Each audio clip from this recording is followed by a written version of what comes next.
नमस्कार, आप देख रहे हैं डीवी न्यूज और मैं शिवा बात्री एक बार फिर से आपके बीच लेकर आ गई हूं एक बड़ा मुद्दा।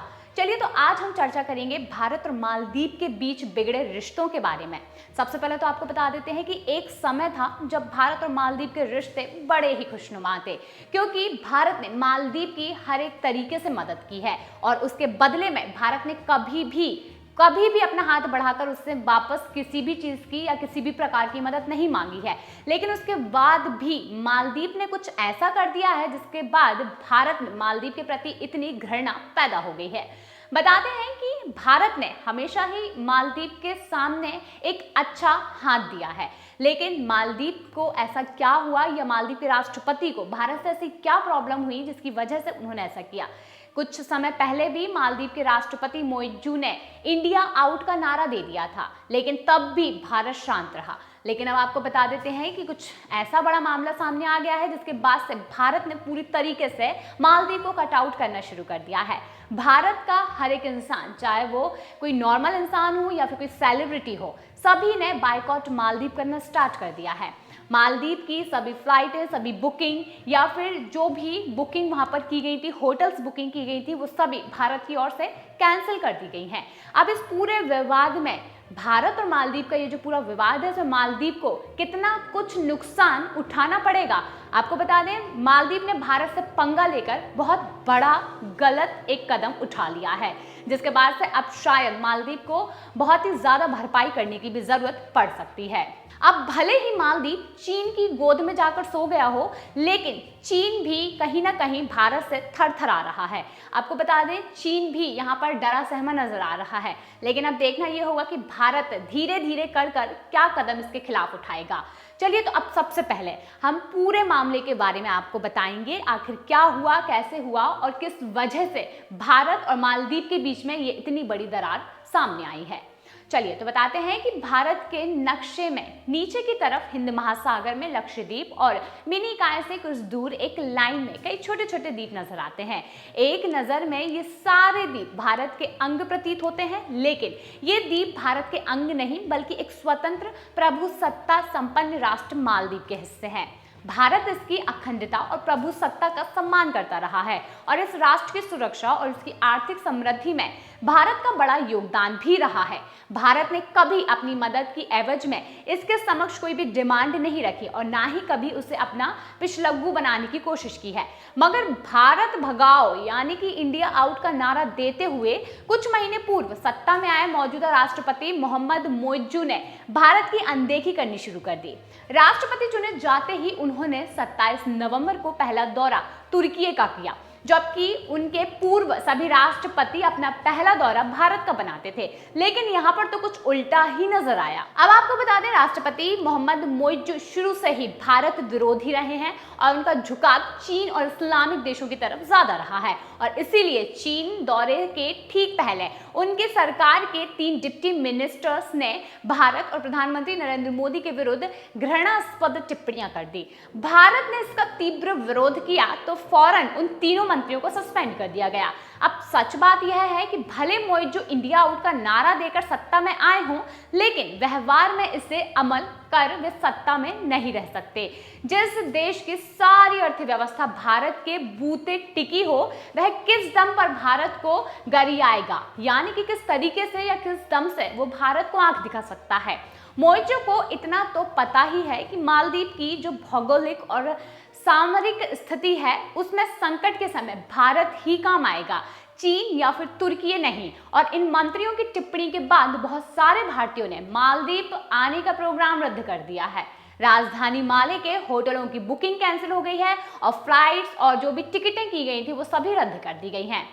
अब बात करेंगे कि मालदीव की जो अर्थव्यवस्था है, पर्यटन पर जो आश्रित थी, उसका क्या होगा, किस तरीके से ये अर्थव्यवस्था डगमगाएगी।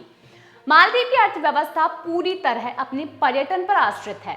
हिंद महासागर के नीले पानी की अथाह जल राशि ही यहाँ आकर्षण का केंद्र है। खूबसूरत समुद्र तट और पानी के अंदर की जल क्रीड़ाओं के लिए मालदीव बेजोड़ माना जा रहा है। वहीं सर्दियों के मौसम में हजारों भारतीय पर्यटक मालदीव का रुख करते हैं। एक तो यह द्वीप समूह भारत के तट से अधिक दूर नहीं है, साथ ही यहाँ के लोग शांत और भारत के प्रति मैत्री भाव रखते हैं। पर मौजूदा मोहम्मद मोइज्जू सरकार के आने के बाद से यहाँ के आम लोगों में भारत के विरुद्ध घृणा पैदा हुई है।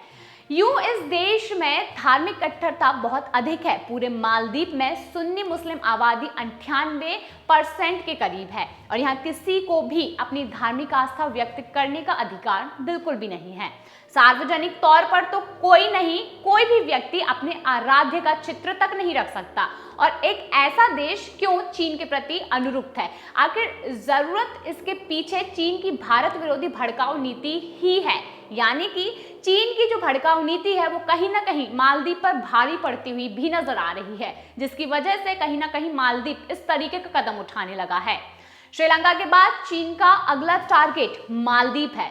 ऐसा कयास लगाया जा रहा है कि श्रीलंका के बाद अब चीन ने मालदीव को टारगेट करना शुरू किया है, क्योंकि कहीं ना कहीं इससे भारत के बीच भी एक दूरी बढ़ती हुई नजर आएगी। चीन हिंद महासागर में घुसपैठ कर रहा है और उसने श्रीलंका के हम्बनटोटा बंदरगाह का इस्तेमाल वह अपने नौसैनिक अड्डे की तरह करता है।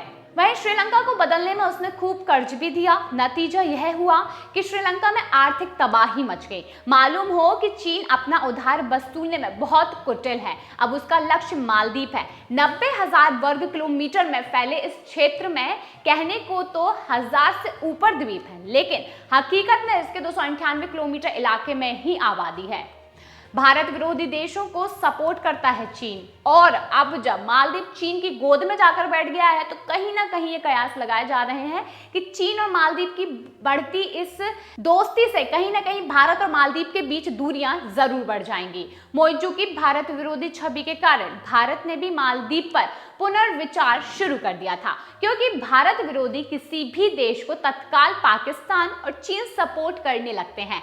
पाकिस्तान की तो खैर मालदीव तक पहुंच आसान नहीं है। वह आज की तारीख में किसी भी देश को ना तो धन से मदद कर सकता है और ना ही अपनी सामरिक ताकत से। यूं भी पाकिस्तान के लिए मालदीव जाना सहज नहीं है, लेकिन चीन बाया श्रीलंका मालदीव पहुंच सकता है और चीन ने मालदीव को भी कर्ज के जाल में फंसाया है। उसने कुछ राजनीतिकों को भारत के विरुद्ध उकसाया और इसी से वह भारत विरोधी माहौल बना रहा है।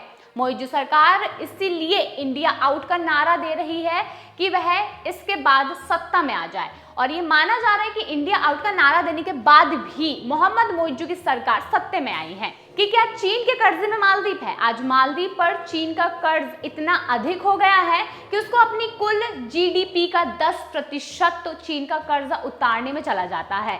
इसीलिए मोइज्जू सरकार भारत का विरोध करती है ताकि चीन इस बहाने शांत रहे। परंतु भारत के प्रधानमंत्री नरेंद्र मोदी कूटनीति में चीन से 2 कदम आगे है। मोइज्जू के चीन यात्रा पर जाने के 3 दिन पूर्व 4 जनवरी को लक्षद्वीप गए और वहां के समुद्र तट पर बैठकर अपनी फोटो खिंचवाई। इसके बाद उन्होंने समुद्र में गोते भी लगाया। बता देते हैं उनकी इन फोटो से मालदीव को बड़ा झटका लगा है, क्योंकि ये फोटो संदेश दे रही हैं कि भारतीय पर्यटकों के लिए लक्षद्वीप बेहतर विकल्प है। यूं भी लक्षद्वीप मिनिकॉय द्वीप समूह भारत के हिस्से में है और ये केंद्र शासित क्षेत्र है। प्रधानमंत्री ने ट्वीट भी किया कि पर्यटन के लिहाज से यह क्षेत्र अधिक आकर्षक है। पीएम मोदी का ट्वीट आते ही भारतीय पर्यटकों को भी लक्षद्वीप सुहाना लगने लगा। अक्षय कुमार समेत कई फिल्मी दिग्गजों ने भी ट्वीट किया कि फिल्मों की शूटिंग के लिहाज से मालदीव की बजाय लक्षद्वीप बेहतर विकल्प है। पीएम के लक्षद्वीप दौरे की तस्वीरों से मालदीव बुरी तरह भड़का है और जिसकी वजह से ये दरार आ गई है। इन चित्रों से मालदीव को बौखलाना ही था, क्योंकि प्रधानमंत्री नरेंद्र मोदी ने उसके पर्यटन की लंका लगा दी है। अब नतीजन मालदीव सरकार के कुछ मंत्रियों ने प्रधानमंत्री मोदी और भारत के विरुद्ध अशोभनीय टिप्पणियां कर दी, परंतु भारत के विरोध को झेलने की ताकत मोइज्जू सरकार के पास बिल्कुल भी नहीं है और हो सकता है कि जल्दी वह घुटने भी टेक दे। उन्हीं के देश के तमाम राजनेताओं ने सरकार को भी घेर लिया है और अनचाहे ही सही उन्होंने अपने इन मंत्रियों को बाहर का रास्ता भी दिखा दिया है। अब जब भी मालदीव पर संकट आया, भारत ही उसकी मदद के लिए खुलकर सामने आया। 1998 में जब श्रीलंका के तमिल टाइगर्स की मदद से कुछ लोगों ने चुनी हुई सरकार को गिराने का प्रयास किया था, तब भारत की राजीव गांधी सरकार ने ऑपरेशन कैक्टस चलाकर मालदीव सरकार को बचाया था। एक ऐसे मित्र देश के प्रति नफरत का भाव मालदीव को बहुत महंगा पड़ सकता है। अब बात करेंगे, मोइजू ने दिया था इंडिया आउट का नारा। आपको बता दें, शुरुआत यहीं से हुई थी। कहीं ना कहीं मोइजू ने जब इंडिया आउट का नारा दिया, तभी भारत के मन में एक अलग ही भाव पैदा हो गया कि जिस तरीके से भारत ने मालदीव की मदद की है और उसके बाद अगर बदले में भारत को ये मिल रहा है, तो कहीं ना कहीं आग जरूर भड़की है। लेकिन जब से मोहम्मद मोइजू सरकार इंडिया आउट का नारा देकर सत्ता में आ तो गए हैं, तब से वहां के लोगों में बायकॉट इंडिया ट्रेंड करने लगा है। मालदीव में मौजूद रहने वाली भारतीय सेना को मालदीव छोड़ने को कहा जा रहा है और विकल्प के तौर पर राष्ट्रपति मोहम्मद मोइजू चीन की तरफ देख रहे हैं।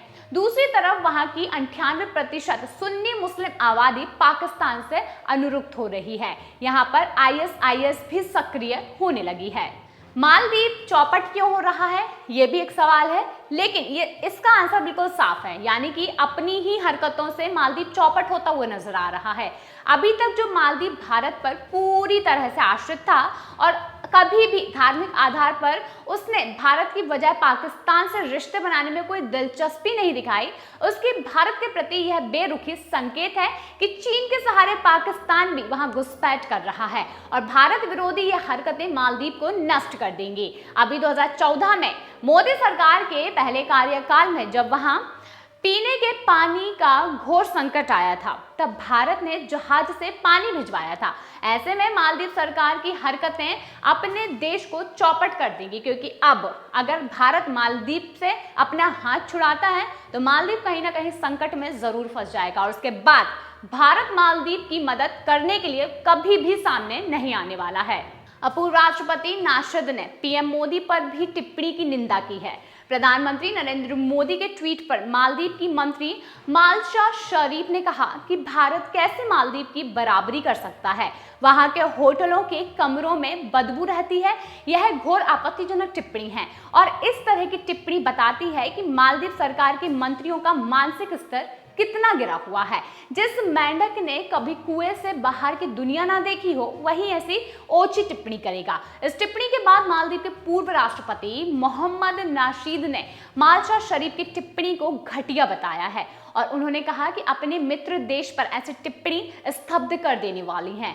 राष्ट्रपति मोहम्मद मोइजू को इस तरह के बयान देने वाले मंत्रियों मालशा शरीफ, मरियम शिवना और अब्दुल्ला महजम माजिद पर कार्यवाही करनी चाहिए। हालांकि कार्यवाही हुई है और उन्हें निलंबित कर दिया गया है।